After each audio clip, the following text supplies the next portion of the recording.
Good morning guys, দিদি ভাই দাদা ভাই প্রণাম নিও। আর আজকে কাটছে আমি চিংড়ি মাছ। এ দেখো বড় বড় চিংড়ি, কত বড় বড় চিংড়ি দেখছি। চিংড়িগুলো সব তাজা আছে, তাজা। এখন চিংড়ি মাছগুলো কেটে নেবো,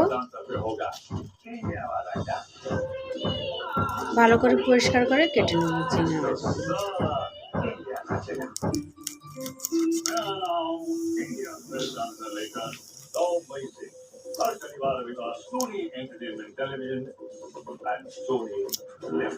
आपने अपने मॉडलिंग प्रोफेशन को छोड़कर होम मेकर का प्रोफेशन चुना। 8 साल हो गए। इसका नाम प्रूफ नहीं देखा, आज इस मंच पर मुझे देखता है। ये मंच आपका है, ये फल आपका है। চিংড়ি মাছের মুন্ডাই করে চিংড়িগুলো ভালো করে কেটে নেব। চিংড়ি মাছের শির দাঁড়াতে একটা কালো সুতোর মতন আছে, ওটা আমি বার করে দেবো। ওটার ভিতরে বালি থাকে।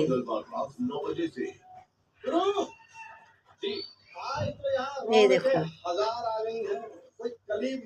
এটা থেকে গেলে তারপর চিংড়ি মাছের ভিতরে পুরো বালি, খাওয়া যাবে না, বালিতে কিচকিচ করবে। আর চিংড়ি মাছের সেটা থেকে ওটা বার করা লাগে। আর বালিগুলো থেকে গেলে মুখে বালি কিচকিচ করে ভালো লাগবে না।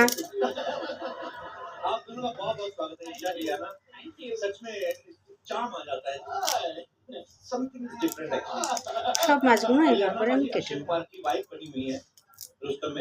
इतने हैंडसम पति होते हुए इनका किसी और से अफेयर हो जाता है।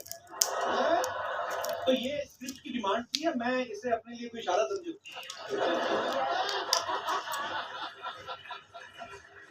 সুন্দর করে হালকা করে কাটবো। जैसे रुस्तम में आपकी शादी होती है अक्षय भाई से। হালকা করে কাটলে ধারাটা।